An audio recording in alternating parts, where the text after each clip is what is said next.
Good morning class. Start करेंगे हमारा next lecture. हम लोग क्या पढ़ रहे हैं, हमारा पेपर जो है फर्स्ट सेकंड चल रहा है, जिसकी यूनिट हम क्या पढ़ रहे हैं, 5 यूनिट पढ़ रहे हैं। ठीक है, होस्ट माइक्रोब इंट्रैक्शन, ठीक है, वो हम लोग पढ़ चुके हैं और इसके अंदर मैं क्या बता चुकी हूँ आपको कि इन्फेक्शन क्या होता है। तो आई होप यहाँ तक क्लियर होगा कि होस्ट माइक्रोब इंट्रैक्शन होता क्या है। नाम से ही समझ में आ रहा है, होस्ट और माइक्रोब के बीच में आपस में क्रियाकलाप या जो भी इंट्रैक्शन है उसे क्या कहेंगे, होस्ट माइक्रोब इंट्रैक्शन। और उससे क्या होता है मैं आपको डिटेल में क्लियर करवा चुकी हूँ, तो वहां से पढ़ेंगे, समझेंगे, कोई डाउट आता है तो पूछेंगे। आज हम क्या स्टार्ट करने वाले हैं, पैथोजेनेसिटी। ठीक है, क्या पढ़ेंगे आज हम, पैथोजेनेसिटी। कि पैथोजेनेसिटी क्या होती है। फर्स्टली आपके इसमें क्या दिया हुआ है टॉपिक, मैकेनिज्म ऑफ पैथोजेनेसिटी। कि पैथोजेनेसिटी का मैकेनिज्म क्या होता है। तो मैकेनिज्म को पढ़ने से पहले जानना जरूरी है कि पैथोजेनेसिटी क्या होती है फर्स्टली।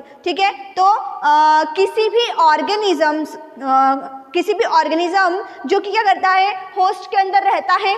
ठीक है, कोई भी ऑर्गेनिज्म जो क्या है, होस्ट के अंदर रहता है और डिजीज कॉज करता है, उसे हम क्या बोलते हैं, पैथोजन कहते हैं। ठीक है, कोई भी एक ऑर्गेनिज्म है, क्या है, ऑर्गेनिज्म है,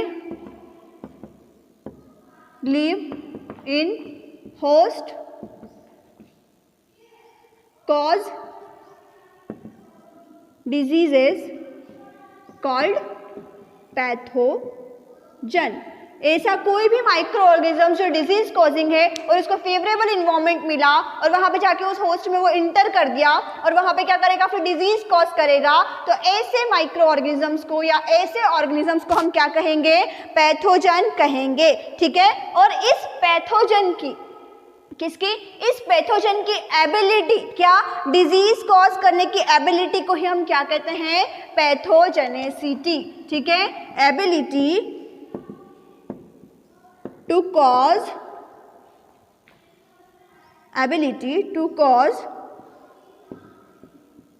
diseases called पैथोजेनेसिटी।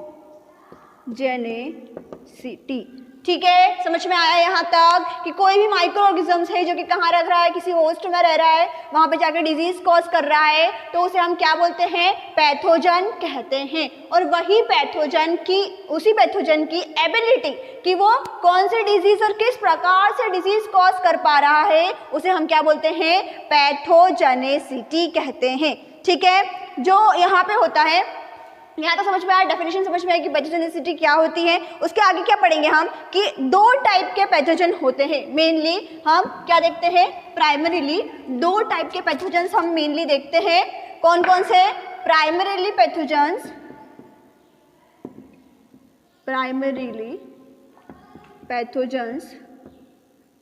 और secondly ऑपर्चुनिस्टिक pathogens. ऑपर्चुनिस्टिक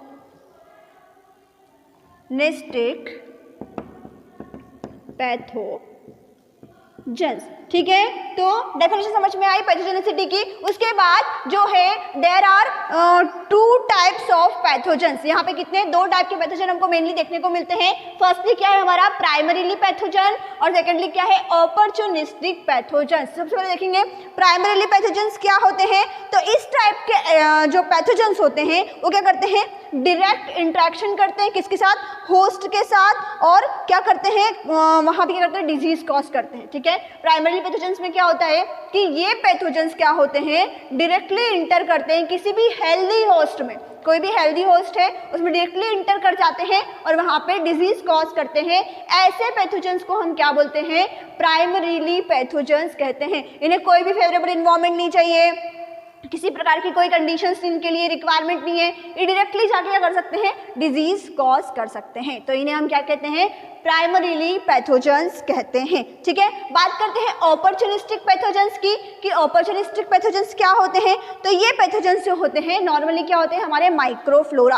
what is microflora, तो माइक्रोफ्लोरा जो हमारी बॉडी के अंदर ही पाए जाते हैं और हमारी बॉडी को बाहर का जो भी वातावरण है, जो हार्श वातावरण है जो हमारी बॉडी के लिए सही नहीं है, उससे बचाते हैं, वो क्या कहलाते हैं, हमारी बॉडी के माइक्रोफ्लोरा कहलाते हैं। ठीक है, जो भी बाहर की ऐसी कंडीशन है जिससे आपकी बॉडी को हार्म हो सकता है उससे बचाते हैं। तो मेनली ये क्या होते हैं, ये हमारे बॉडी के जो है माइक्रोफ्लोरा, नॉर्मल माइक्रोफ्लोरा ही होते हैं ह्यूमन बॉडी के। ठीक है, ये कब पैथोजेनिक होते हैं या कब अपॉर्चुनिस्टिक पैथोजन बनते हैं, जब हमारी जो ह्यूमन बॉडी है रेजिस्टेंस खो दे, वो अपनी ह्यूमन बॉडी जो है रेजिस्टेंस खो दे, या ऐसा हो कि बॉडी का इम्यून सिस्टम वीक हो जाए। ऐसी स्थिति में ये क्या करते हैं, ये जो माइक्रोफ्लोरा ये काय में कन्वर्ट हो जाते हैं, अपॉर्चुनिस्टिक पैथोजेंस में या पैथोजेंस में कन्वर्ट हो जाते हैं। क्या करेंगे, अब ये डिजीज कॉज करेंगे। अभी तक तो बचा रहे थे ये हमारी बॉडी को बाहर के एनवायरमेंट से, लेकिन क्या हो रहा है कि अब इनका क्षमता खत्म हो गई है बचाने की, तो ये खुद ही क्या बन जाते हैं, पैथोजेंस बन जाते हैं। क्या होते हैं, जनरली हमारे बॉडी के, ह्यूमन बॉडी के नॉर्मल माइक्रोफ्लोरा ही होते हैं। ठीक है, जो पैथोजन, यहाँ तो समझ में आया कि पैथोजेनिसिटी क्या होती है और प्राइमरी पैथोजन क्या होते हैं और अपॉर्चुनिस्टिक पैथोजेंस क्या होते हैं। आगे बढ़ते हैं, पैथोजेनिसिटी जो होती है वो क्या करती है, अलग अलग टाइप से क्या है, डिवाइडेड है पैथोजेंस के अकॉर्डिंग कि कौन सा पैथोजन किस प्रकार की पैथोजेनिसिटी को कॉज कर रहा है, किस प्रकार की डिजीज को कॉज कर रहा है। ठीक है, तो इसको मेजर करने के लिए क्या टर्म यूज करते हैं, तो विरुलेंस। ठीक है, क्या बोल रहा है यहाँ पे, the quantitative measure of pathogenicity is called virulence. ठीक है, क्वांटिटेटिव मेजरमेंट जो होता है पैथोजेनिसिटी का, उसे हम क्या बोलते हैं, विरुलेंस। क्या बोलते हैं, विरुलेंस। अब लग रहा होगा कि व्हाट इज विरुलेंस, विरुलेंस क्या है, तो क्या होता है, ये क्या है, the relative ability of pathogen to cause diseases, the relative ability to cause diseases of pathogen, मतलब क्षमता की बात हो रही है कि पैथोजन की डिजीज को कॉज करने की क्षमता को ही हम क्या बोलते हैं, विरुलेंस कहते हैं। ठीक है, विरुलेंस को हम डिग्री ऑफ पैथोजेनिसिटी भी कहते हैं। ठीक है, विरुलेंस के बेसिस पे पैथोजेंस को अलग अलग दो टाइप के पार्ट्स में डिवाइड किया गया है। ठीक है, फर्स्ट क्या है, ए विरुलेंट स्ट्रेन और विरुलेंट स्ट्रेन। ए विरुलेंट स्ट्रेन, सेकेंडली क्या है, विरुलेंट स्ट्रेन। समझ में आया कि विरुलेंस क्या है, मतलब पैथोजेनिसिटी को नापने के लिए या पैथोजेनिसिटी को पता करने के लिए, डिग्री ऑफ पैथोजेनिसिटी पता करने के लिए हम जो टर्म का यूज करते हैं उसे हम क्या कहते हैं, विरुलेंस कहते हैं। और पैथोजेनिसिटी को हम, इस विरुलेंस को हम डिग्री ऑफ पैथोजेनिसिटी भी कहते हैं। क्या कहते हैं, डिग्री ऑफ पैथोजेनिसिटी भी कहते हैं। अब विरुलेंस के बेसिस पे जो है पैथोजेनिसिटी को दो डिग्री में या दो पार्ट्स में या दो टाइप्स में डिवाइड किया गया है। वो कौन कौन से हैं, एविरुलेंट स्ट्रेन और विरुलेंट स्ट्रेन। बात करते हैं एविरुलेंट स्ट्रेन क्या होते हैं, तो pathogens that are incapable of causing disease is called avirulent strains. ऐसे पैथोजेंस जो क्या हो, जिसके पास क्षमता ना हो डिजीज कॉज करने की, उन्हें हम कैसे स्ट्रेन्स बोलते हैं, एविरुलेंट स्ट्रेन्स कहते हैं। क्या है, इनके पास क्षमता नहीं है, एबिलिटी नहीं है कि ये डिजीज को कॉज कर पाएं, तो ऐसे स्ट्रेन्स को हम क्या बोलेंगे, एविरुलेंट स्ट्रेन कहते हैं। बात करते हैं विरुलेंट स्ट्रेन की कि विरुलेंट स्ट्रेन्स क्या होती है, तो पैथोजेंस जिनमें क्या हो, उल्टा है ना, जिनमें क्या हो, एबिलिटी हो डिजीज को कॉज करने की, ऐसे स्ट्रेन्स को हम क्या बोलेंगे, विरुलेंट स्ट्रेन्स बोलेंगे। ठीक है, अब विरुलेंट स्ट्रेन्स को कैसे, विरुलेंट स्ट्रेन्स और एविरुलेंट स्ट्रेन्स क्या होते हैं, यहाँ तो समझ में आया। अब विरुलेंट स्ट्रेन्स की कैसे नापेंगे कि डिजीज कॉज कर पाएगा या क्या नहीं कर पाएगा, उसको हम कल के लेक्चर में देखेंगे।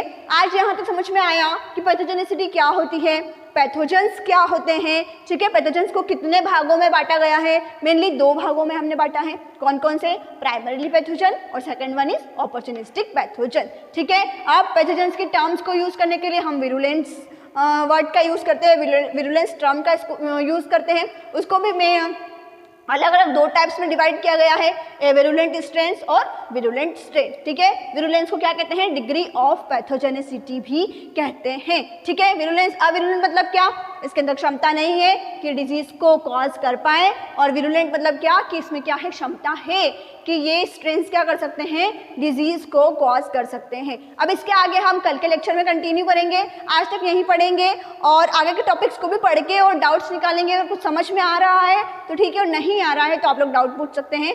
आज के लिए यहीं रुकते हैं, कल के वीडियो में नेक्स्ट टॉपिक को कंटिन्यू करेंगे। Thank you.